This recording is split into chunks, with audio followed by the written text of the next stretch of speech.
Imaginez des centaines de milliers de catholiques, 700 prêtres et des dizaines de séminaires soudainement déclarés hors de l'Église par une simple signature.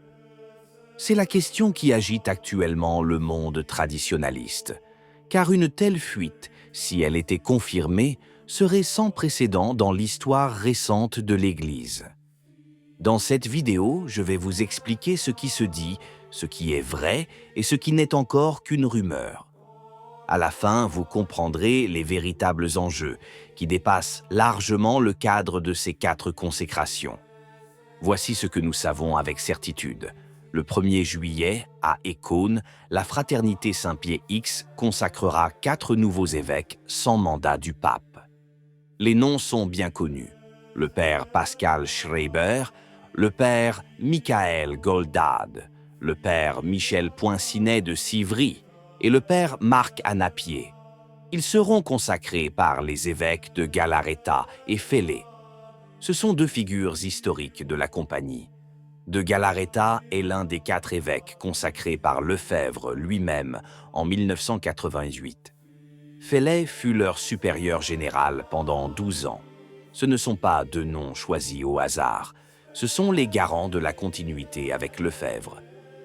Nous savons également que le 13 mai, le cardinal Fernandez, chef du dicaster pour la doctrine de la foi, avait déjà qualifié ces consécrations d'actes schismatiques, punissables d'excommunication.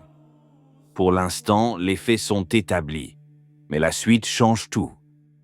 Le 19 juin, le site Tribune chrétienne, citant des sources anonymes proches du dossier, a publié une indiscrétion très grave. Je le dis clairement, car la précision est importante.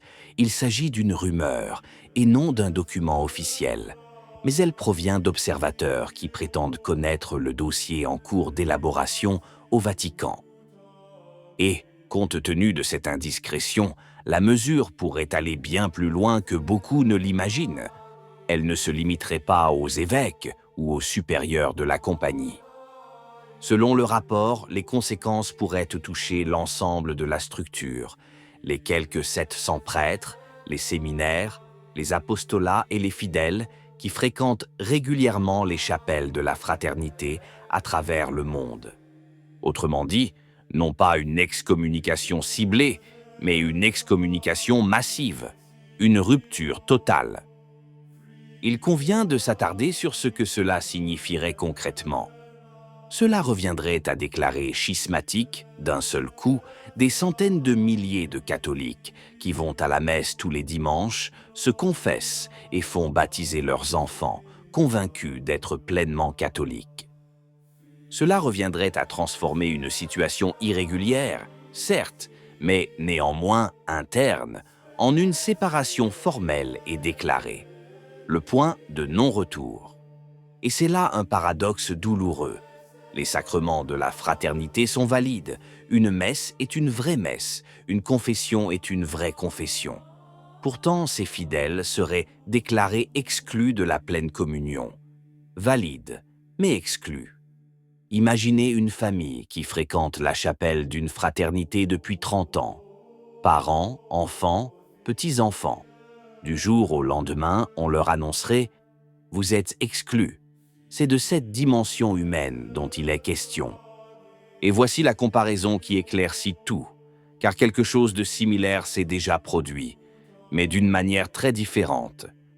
En 1988, lorsque Lefebvre a consacré 4 évêques sans mandat, l'excommunication fut limitée. Elle ne concernait que lui et les 4 évêques consacrés. Point final. Les prêtres de la fraternité ne furent pas excommuniés, les fidèles non plus. Rome, même dans sa condamnation, laissa la porte entr'ouverte. Et cette porte s'est rouverte 21 ans plus tard. En 2009, Benoît XVI a levé ses excommunications. La position adoptée était celle de la fermeté, sans pour autant fermer complètement la porte. L'indiscrétion d'aujourd'hui, en revanche, décrit tout le contraire. Non pas une excommunication chirurgicale, mais une excommunication qui touche tout le monde. Non pas une porte entr'ouverte, mais un mur.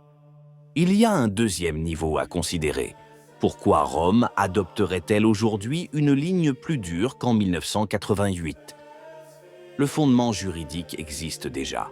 Dans sa déclaration du 13 mai, le dicaster a parlé non seulement des évêques, mais aussi de l'adhésion formelle au schisme, une formule qui, par sa nature même, peut être étendue à quiconque y adhère. D'une telle formule à l'excommunication massive, il n'y a qu'un pas technique. Cependant, la question demeure, pourquoi quelqu'un voudrait-il y recourir? Une réponse possible est que nous voulons clore définitivement le débat. Plus d'ambiguïté, plus de zones grises, plus de prêtres qui ne sont ni dedans ni dehors. Pour une certaine frange de la curie, cette zone grise pose problème depuis des décennies. Une fraternité qui n'est ni à l'intérieur ni à l'extérieur, qui se développe, qui attire les jeunes et les séminaristes, constitue une contradiction vivante, et des contradictions que certains préfèrent effacer. Il y a ensuite un autre facteur plus délicat. Une rupture nette découragerait les prêtres et les fidèles semi-traditionalistes qui considèrent la compagnie avec sympathie, les plaçant face à un choix radical, choisir un camp ou l'autre. Mais je vais dire quelque chose que très peu ont le courage de formuler. L'excommunication ciblée ne vise qu'un seul acte, la consécration sans mandat. L'excommunication totale, en revanche, frappe tout un monde, un réseau de croyants liés non pas à une rébellion, mais à une messe, un catéchisme, une liturgie. Et la question que les traditionalistes se posent depuis des mois est la suivante. La véritable cible est-elle la désobéissance des évêques ou la survie même de la tradition en tant que phénomène de masse? Car punir 4 évêques relève de la discipline. Exclure 700 prêtres et leurs fidèles, c'est tout autre chose. C'est décider qu'il n'y a plus de place pour ce monde au sein de l'Église. Mais attention à ne pas précipiter les choses. Je le répète, ce n'est qu'une rumeur. Il est également possible que Rome suive le modèle de 1988 et limite tout aux personnes qui consacrent et à celles qui ont été consacrées. En effet, plusieurs canonistes estiment qu'une excommunication massive serait juridiquement fragile et pastoralement désastreuse. Frapper un croyant simplement pour avoir assisté à la messe dans une chapelle est très difficilement justifiable en droit. Et il existe un autre facteur qui s'oppose à l'hypothèse la plus extrême.